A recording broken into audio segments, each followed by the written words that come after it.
کہ انسان قدرت رکھنے کے باوجود بدلہ نہ لے. بدلہ لے سکتا تھا, نہیں لیا, غصہ پیدا نہیں ہوگا.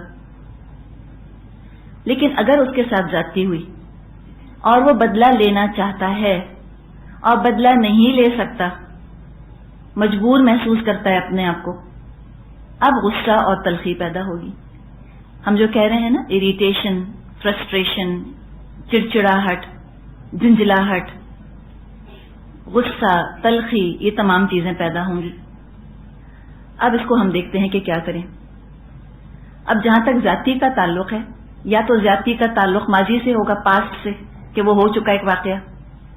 تو اس میں یہ ہے کہ اگر واقعہ ماضی میں پیش آیا تھا, کوئی زیادتی ہوئی تھی, کوئی ظلم ہوا تھا, کوئی ناانصافی ہوئی تھی, اور اس کا تعلق ماضی سے, کوئی وائلیشن, کسی کرائم کا شکار ہو گئے, ہو سکتا ہے کسی جرم کا شکار ہوئے, جان کو خطرہ ہو گیا تھا, یا عزت کو خطرہ ہوا, جان پر حملہ ہوا تھا, عزت پر حملہ ہوا تھا, یا مال پر حملہ ہوا تھا, یہ بھی ذاتی کی شکل ہے. اور یہ چیز بھی انسان کے اندر غصہ پیدا کرتی ہے. مثال کے طور پہ کسی کی عزت پر حملہ ہوا, اللہ اپنی پناہ میں رکھے, اور وہ کسی کو بتایا نہیں, بدلہ نہیں لے سکے مجرم سے جس نے کہ وہ جرم کیا, اندر ہی اندر یہ غصہ پکتا رہے گا. بعض دفعہ کیا ہوتا ہے کہ جس شخص پر زیادتی ہوئی ہوتی ہے وہ لاشعوری طور پہ یہ سمجھتا ہے کہ شاید میرا بھی قصور تھا. مثال کے طور پہ کسی کا مال چوری ہوا, زیادتی ہوئی نا, کتنی زیادتی ہوئی, اس کا مال چوری ہو گیا. ایک لاشعوری طور پہ کہیں ہو سکتا ہے یہ خیال چھپا بیٹھا ہو, ایک چھوٹا سا سانپ بیٹھا ہو جو ڈنک مارتا رہے, تمہارا قصور تھا, تم نے احتیاط نہیں کی, تمہارا قصور تھا, تم نے احتیاط نہیں کی. تو اب کیا ہو گیا, اب یہ جو غصہ ہے دو طرفہ ہو گیا, اپنے اوپر بھی اور جس نے زیادتی کی اس کے اوپر بھی. تو کتنا زیادہ ہو گیا نا. یا کسی بیچاری لڑکی کی عزت چلی گئی, کیا پتا لاشعوری طور پہ اس کو یہ احساس ہو کہ تم نے کوئی کام ایسا کیا تھا جو وہ شخص تمہاری طرف متوجہ ہوا. سیلف بلیم, وہ اپنے آپ کو بھی بلیم کرتی رہے گی, خود بھی مجرم اپنی نظروں میں, اور جس نے زیادتی کی اس نے تو کی, وہ تو بدلہ نہیں لے سکتی. تو اگر اپنے ساتھ زیادتی ہوئی ہے کسی بھی طور پہ, سب سے پہلے اپنے آپ کو ڈسٹینس کر لے انسان, اپنے آپ کو فاصلے پر لے جائے کہ میرا قصور نہیں تھا, تاکہ اپنے اوپر تو غصہ نہ ہونا, اس جرم کے اندر اپنے آپ کو تو شامل نہ کرے. اس میں پہلے تو انسان اپنے آپ کو بری کر لے کہ میرا قصور نہیں. بعض دفعہ لوگ اس طرح غصہ کر کے اپنے آپ سے بھی بدلہ لیتے ہیں. اتنا غصہ ان کو آتا ہے کہ وہ اپنے آپ کو چھریوں سے کاٹنے لگتے ہیں. بعض دفعہ لوگ اپنی نبضیں کاٹ لیتے ہیں, کوئی چٹکیاں لیتے ہیں. بعض دفعہ آپ نے دیکھا ہوگا لوگ بیٹھ کے اپنی کھالیں چھیلتے رہتے ہیں, اس میں سے خون نکلتا رہتا ہے, یا وہ ہونٹ کو ایسے چھیلتے ہیں کہ ہونٹ میں سے خون نکلنا شروع ہو جاتا ہے. اب نعوذ باللہ اس کا یہ مطلب نہیں کہ آپ جس کو بھی ہونٹ چھیلتا دیکھیں تو کہیں کوئی اس کے اندر غصہ دبا ہوا ہے, لیکن غصے کا اظہار بعض دفعہ لوگ یوں کرتے ہیں, اپنے آپ کو وہ تکلیف پہنچاتے ہیں, اپنے آپ کو اذیت پہنچاتے ہیں. یعنی کہ کوئی غصے کا رخ اپنی طرف بھی ہے نا جو اس طرح سے نکل رہا ہے, اس میں اپنے آپ کو انسان ڈسٹینس کرے کہ نہیں میرا قصور نہیں تھا, اب تو وہ معاملہ ماضی میں چلا گیا, ختم ہو گیا. یہ پہلے سوچے کہ اب تو زیادتی نہیں ہو رہی, تو اللہ سے اچھے بدلے کی امید رکھے کہ جو میرے ساتھ ناانصافی ہوئی, جو میرے ساتھ زیادتی ہوئی, اللہ دیکھ رہا ہے, میں بدلہ نہیں لے سکتی, میں بدلہ نہیں لے سکتا, میرے بس میں وہ مجرم نہیں, لیکن اللہ کے بس میں تو ہے. اللہ تو ہر چیز پر چھایا ہوا ہے, قہار ہے, وہ محیط ہے, ذو انتقام ہے, اللہ حسیب ہے, اللہ بدلہ لے گا. اس کے لیے بھی سوچ لے کہ وہ اسکاٹ فری نہیں جا رہا, میں نے معاف نہیں کیا, میں بدلہ نہیں لے سک رہی, معاف بھی نہیں کیا, بدلہ بھی نہیں لے سک رہے, اللہ بدلہ لے گا. اور اپنے لیے بھی انسان سوچے کہ اللہ مجھ کو اس کا اچھا صلہ دے گا, جو میرے ساتھ زیادتی ہوئی اللہ اس کو کمپنسیٹ کرے گا. مثال کے طور پہ کچھ لوگ ہوتے ہیں بچپن میں ماں باپ کی نیگلیکٹ کا شکار ہو گئے, تو غصہ ہو سکتا ہے پیدا ہو, بچپن میں زیادتی ہوئی, یا بروکن ہومز, ماں باپ کی طلاق ہو گئی اور بہت تلخ قسم کی طلاق ہوئی, ایک دوسرے پر الزامات لگائے, اب یہ بچہ بیچارہ اس پر تو زیادتی ہو گئی نا, یہ تو کہیں کا نہ رہا. ہو سکتا ہے اس کے اپنے اندر یہ ساری چیزیں جمع ہوتی رہی ہوں, یا یہ ہوا ہو کہ بہن بھائیوں میں اس کے ساتھ زیادتی ہوتی رہی ہو, ماں باپ نے کسی اور بہن بھائی کو توجہ زیادہ دی ہو اور اس کو نگلیکٹ کیا ہو. تو یہ ذاتی ہے نا، نگلیکٹ کتنی بڑی ذاتی ہے. اس کا بھی ہو سکتا ہے کوئی غصہ، کوئی غبار دل کے اندر جمع ہو. اور ایسے لوگوں کا غصہ عجیب طرح سے نکلتا ہے. بڑے بھی ہو جاتے ہیں، ان کو تو ریزن نہیں پتا ہوتا نا کہ ہمیں غصہ آتا کیوں ہے. وہ تو کہیں لاشعور میں چیز دب گئی جا کر، کوئی اندرونی ایسا ریزن تھا، کوئی اندرونی وجہ تھی، انٹرنل ریزن. وہ غصہ کہیں ڈیپ جا کر دب گیا. اب وہ چھوٹی چھوٹی چیزوں میں نکلتا ہے.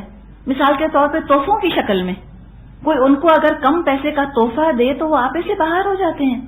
انسان حیران ہو کر دیکھتا ہے کہ اس میں کون سی اتنے غصے کی بات ہے. لیکن وہ بچپن کی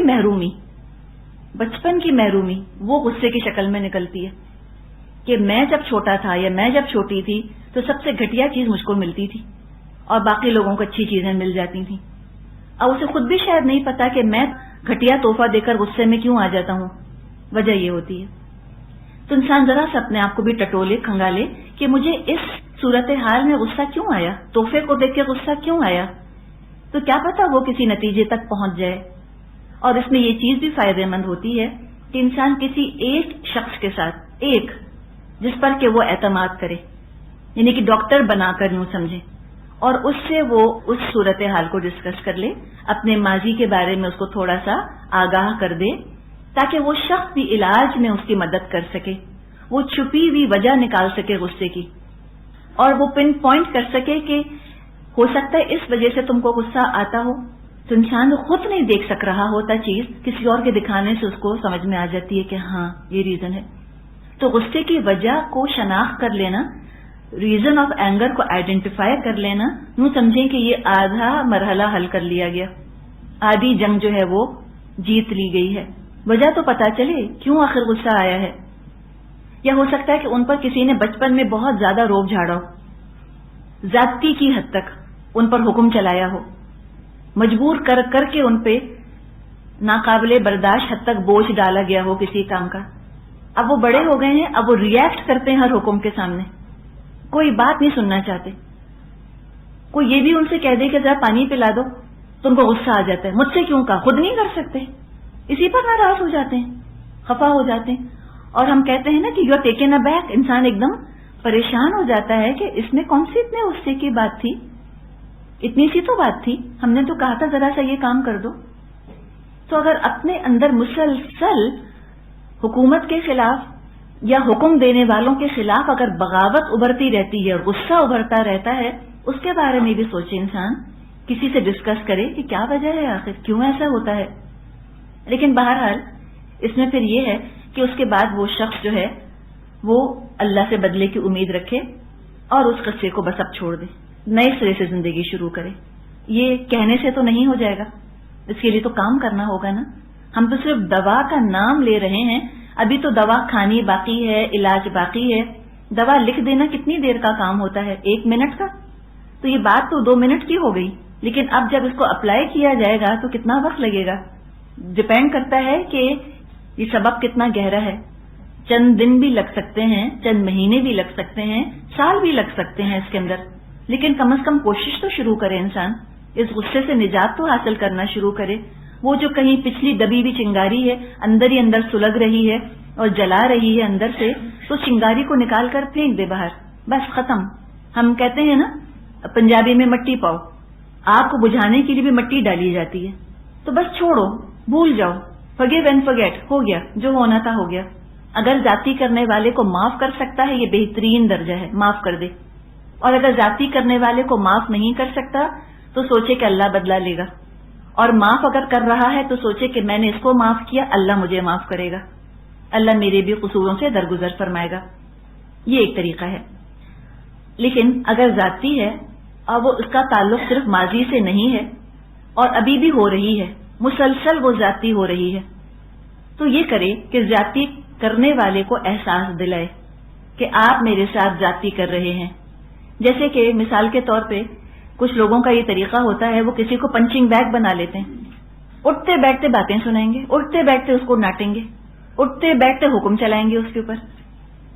وہ کوئی کام کرنا چاہے گا، بس بغی کے طور پہ اس کو وہ کام نہیں کرنے دیں گے.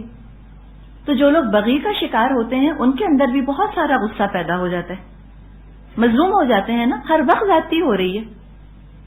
وہ کہتے ہیں کہ ہم جا رہے ہیں آدھے گھنٹے کو، کہہ دیا نہیں جا سکتی، وہ کہا کہ میری ماں بیمار ہے، میں پلیز اپنی ماں کے ہاں چلی جاؤں، نہیں جا سکتی۔ میں فلاں کام کرنا چاہتی ہوں، میں کر لوں، نہیں کر سکتی۔ کیوں نہیں کر سکتی؟ بس بغی ہے، بس ایک حکم اور روب جھاڑنے کا کسی کو شوق ہے، جس کو ہم کہتے ہیں نا تھروئنگ دا ویٹ اراؤنڈ، بس ایک ذاتی کرنے کا شوق ہوتا ہے، تو وہ ذاتی کیے چلے جاتے ہیں۔ اب یہ شخص جو ذاتی کا نشانہ بن رہا ہے، اس کو چاہیے یہ احساس دلائے، جیسے بھی پنچنگ بیگ کی ہم نے بات کی، ایک بیگ ہوتا ہے، لوگ اس کو پنچ کرتے رہتے ہیں، وہ پنچ اٹھاتا رہتا ہے، آگے سے بولتا تو کچھ نہیں، تو روز آ کر اس کو مارتے ہیں۔ ایک دن وہ تکیہ بول پڑے، مجھے کیوں مارتے ہو؟ تو اسی طرح یہ شخص اگر یہ خاموشی کے ساتھ برداشت کرتا رہے گا، ہو سکتا ہے اگلے کا ظلم بڑھتا چلا جائے، اس کی زیادتی بڑھتی چلی جائے، تو ایک دن یہ ان کو احساس دلا دے کہ مجھے تکلیف ہو رہی ہے آپ کی ان باتوں سے، آپ نے جو اس طرح مجھ پہ طنز کیا یا مجھ کو سب کے سامنے اس طرح سے ڈانٹا، مجھے بہت برا لگتا ہے، یہ مت کریں میرے ساتھ، احساس دلانے کی کوشش کریں۔ جب ذاتی کا سلسلہ رکے گا تو غصہ بھی انشاءاللہ تعالی ختم ہو جائے گا، یعنی کہ پھر اس ذاتی کا تعلق بھی ماضی سے ہو جائے گا نا، تو ماضی کے اندر وہ چیز قید ہو کے رہ جائے گی، اس کو ڈیل کرنے کا طریقہ بھی ہم نے دیکھا۔ لیکن اگر یہ ذاتی چلتی چلی جا رہی ہے، احساس دلانے سے بھی کوئی شخص باز نہیں آ رہا، تو اللہ تعالیٰ نے اختیار دیا ہے اس کو کہ اپنا بدلہ لے لے، بدلہ لے لے۔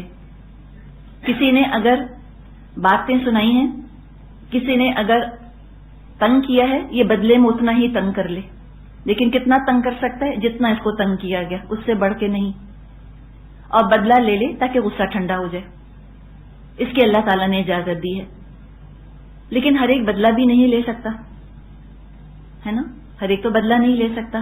اب وہ ظلم ہو رہا ہے، غصہ چلا جا رہا ہے، بدلہ لے نہیں سکتے، ہمیں تو غصے کو ڈیل کرنا ہے نا، غصے کو ہینڈل کرنا ہے۔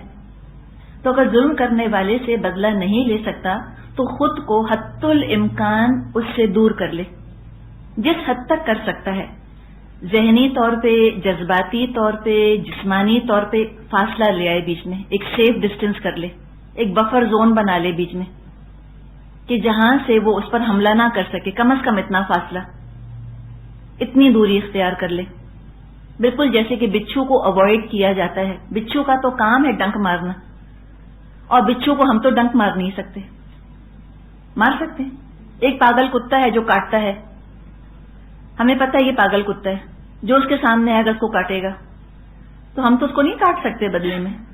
اسی طرح بعض لوگ ہوتے ہیں کہ جو بدلہ نہیں لینا چاہتے یا بدلہ نہیں لے سکتے، یا وہ شخص ایسا ہوتا ہے کہ اسے بدلہ لیا ہی نہیں جا سکتا، کوئی بھی ریزن ہوتا ہے، تو پھر ہم جو کام ہم پاگل کتے کے ساتھ کرتے ہیں یا جو رویہ ہم بچھو کے ساتھ اختیار کرتے ہیں، وہی رویہ اس شخص کے ساتھ اختیار کریں، ایک پولائٹ ڈسٹینس پر ہو جائیں، بالکل فارمل ہو جائیں، قطع تعلق کی اجازت نہیں ہے، ضرورت کی حد تک اس سے تعلق رکھیں، جتنا زیادہ گھسیں گے اس کے اندر، جتنا اس کے پاس جا جا کر بیٹھیں گے، اتنا غصہ آئے گا، اتنی اریٹیشن ہوگی، تو انسان اپنے آپ کو دور کر لے اس سے، تو جو یہ کر سکتا ہے وہ یہ کر لے۔ لیکن اگر یہ بھی ممکن نہیں، یہ بھی ممکن نہیں، وہ شخص ایسا ہے کہ جس سے ہر وقت کا پالا پڑ رہا ہے، رات دن اس کے ساتھ قربت کا بھی تعلق ہے، اور اس کے ساتھ فاصلہ بھی نہیں کیا جا سکتا، اب کیا کرے؟ اب صبر کرے، اب وہ صبر کرے۔ لیکن صبر میں ایک صابر میں اور ایک مظلوم میں بڑا فرق ہے۔ مظلوم بن کے نہ رہے، صابر بن کے رہے۔ مظلوم کے اندر غصہ پک رہا ہوتا ہے، اس کو اپنے ساتھ ہونے والی زیادتی کا احساس ہوتا ہے، اور ساتھ ساتھ یہ ہوتا ہے کہ دیکھو زیادتی کرنے والے کو تو کوئی کچھ بھی نہیں کہہ رہا، میرے ساتھ کتنی زیادتی ہو رہی ہے، اس کو کوئی کچھ نہیں کہتا، تو اس کو غصہ آتا ہے۔ صابر کون ہوتا ہے؟ جس کو یہ تو احساس ہے کہ میرے ساتھ زیادتی ہو رہی ہے، لیکن اس کو یہ بھی پتا ہے کہ یہ زیادتی کرنے والے کی پکڑ ہوگی، سزا ملے گی اس کو، تو وہ صابر ہوتا ہے۔ ٹھیک ہے، تو یہ صبر کر لے، وہ پھر مظلوم نہیں ہوتا، پھر غصہ نہیں آتا اس کو، پھر وہ صبر کر لیتا ہے کہ ٹھیک ہے، جو میں برداشت کر رہی ہوں، جو میں برداشت کر رہا ہوں، اس کا اجر مجھے بھی ملے گا اور سزا اس شخص کو بھی ملے گی۔ اور اس سے بھی بہتر یہ ہے کہ ذاتی کرنے والے سے درگزر کرے، اس کو مجبور سمجھے، معاف کر دے، یہ بھی نہ چاہے کہ اللہ اس کو سزا دے، کہہ دے کہ اللہ اس کو معاف کر دے. یہ اعلیٰ ترین درجہ ہے. ذالک من عزم الامور یہ بھی آتا ہے. یہ تو بڑے ہی عزم کیے ہوئے کاموں میں سے ایک کام ہے. یہ آسان کام نہیں ہے, بڑا اعلیٰ کام ہے کہ انسان اس طرح صبر کرے کہ اپنے آپ کو مظلوم بھی نہ سمجھے اور اگلے پر اس کو ترس آئے, رحم آئے کہ بیچارہ کیسا مجبور ہے یہ شخص, اور اس کو وہ معاف کرنا چاہے کہ چلو میں اس کو معاف کر دیتا ہوں, چھوڑ دیتا ہوں. ایک حدیث میں مفہوم یہ ہے کہ قیامت کے دن ایک شخص کو لایا جائے گا, اس کے اعمال نامے میں سے زیادہ نیکیاں تو نہ نکلیں گی, خاص نیکی یہ نکلے گی کہ جو شخص اس پر زیادتی کرتا تھا یہ اس کو معاف کر دیا کرتا تھا. یعنی کہ بہت عالم فاضل تہجد گزار روزدار تو نہیں ہوگا, معمولی سا آرڈنری نیک ایسا وہ ہوگا, لیکن کیا بڑی بھاری چیز نکلے گی کہ وہ جو شخص اس کے ساتھ زیادتی کرتا تھا یہ اس کو معاف کر دیا کرتا تھا. اور جب کسی شخص کے ذمہ میں اس کا مالی حق ہوتا تھا اور وہ ادا نہ کر سک رہا ہوتا تھا, یہ اپنا حق چھوڑ دیتا تھا. اللہ تعالیٰ فرمائے گا کہ جب یہ میرے بندوں کے ساتھ معافی کا معاملہ کرتا تھا تو آج میں بھی اس کے ساتھ معافی کا معاملہ کروں گا اور اس شخص کی مغفرت ہو جائے گی. یہ ہے نا غلبہ, یہ ہے نا کامیابی, فوز العظیم تو یہ ہے. تو یہ آخرت کا احساس انسان کے غصے کو بہت جلدی ٹھنڈا کر دیتا ہے کہ میں بھی تو شاید اللہ کا غضب بھڑکا رہی ہوں, اللہ مجھے بھی تو معاف کرتا ہے, تو جو شخص میرا غضب بھڑکا رہا ہے میں اس کو معاف کر دیتی ہوں, اس کے بدلے میں اللہ نے مجھے معاف کر دیا تو بہت اچھا ہے. مسند احمد میں حدیث ہے, رسول اللہ صلی اللہ علیہ وسلم نے فرمایا, کسی بندے نے کسی چیز کا کوئی گھونٹ ایسا نہیں پیا جو اللہ کے نزدیک غصے کے اس گھونٹ سے افضل ہو جسے کوئی بندہ اللہ کی رضا کی خاطر پی جائے, اللہ کی رضا کے لیے غصہ پی جائے. جو ذاتی ہو رہی ہے برداشت کر جائے, صبر کے ساتھ معاف کر دے اگلے کو مجبور سمجھ کے, اپر ہینڈ رہے گا اس کا, وہ بلند رہے گا, وہ اعلیٰ ہوگا. یہ انبیاء کا طریقہ ہے, یہ رسولوں کا طریقہ ہے. اپنا حق نہ مل رہا ہو تب بھی غصہ آتا ہے, ذاتی اسی کا نام ہے نا, حق نہیں مل رہا. تو ہم نے اس حدیث میں دیکھا نا کہ جو شخص حق ادا نہ کر سک رہا ہوتا تھا وہ اپنا حق چھوڑ دیتا تھا, معاف کر دیتا تھا اس کو, تو اللہ تعالیٰ اس سے راضی ہوگا. حدیث میں آتا ہے, مضمون یہ ہے کہ جو شخص حق پر ہوتے ہوئے اللہ کی خاطر جھگڑا چھوڑ دے تو میں جنت کے بیچ میں اسے گھر دلوانے کی ضمانت لیتا ہوں. یہ آپ نے فرمایا نبی اکرم صلی اللہ علیہ وسلم نے. دیکھیے, انعام کا خیال غصے کو ٹھنڈا کر دیتا ہے فوراً. جیسے بچے کو چوٹ لگتی ہے نا, ہم کہتے ہیں چلو تم کو ٹافی دلاتے ہیں, بچہ فوراً چوٹ بھول جاتا ہے. بچی رو رہی ہے, آپ نے کہا چلو تم کو گڑیا دلاتے ہیں, وہ رونا بھول جائے گی گڑیا کی خوشی میں.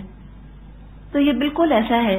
یہ کیا ہے, ذاتی یہ چوٹ ہے نا جو لگی, اور غم اور صدمہ جو ہے پھر وہ غصے کی شکل بھی اختیار کرتا ہے.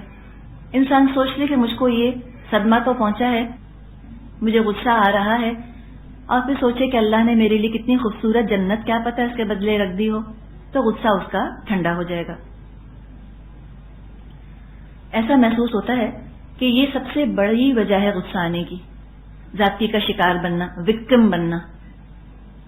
تو اپنے آپ کو وکٹم مینٹیلٹی سے ہمیں نکالنا ہے, اس ذہنیت سے ہمیں باہر نکالنا ہے. ہمیں اپنے آپ کو کنٹرول کر لینا ہے.